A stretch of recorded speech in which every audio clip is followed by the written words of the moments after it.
guys আমাৰ দৰা কইনা আহি ৰেডি বৰ্তমান ফটোশ্বুট হোৱা নাই আমিও ৰেডি ইয়াতেও ৰেডি চবে ৰেডি ময়ো ৰেডি কিবা কথা পাতি থাকে মানে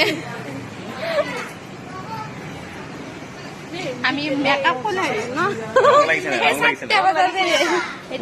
খাবাই রেছি আমার কলা পনির মেকআপ চকু টকু আর হে হইব আর কিবা কবি আজি মেহেন্দি হাল্লি সব আৰু হাল্লিয়া পেন্ডেল হাল্লিয়া হেৰি মিলি গেছো কোনে কচ্ছি আছে গম নাপায় আৰু খুটাই নে কি আৰু এইটো আমাৰ পৰি এইটো আমাৰ পাৰা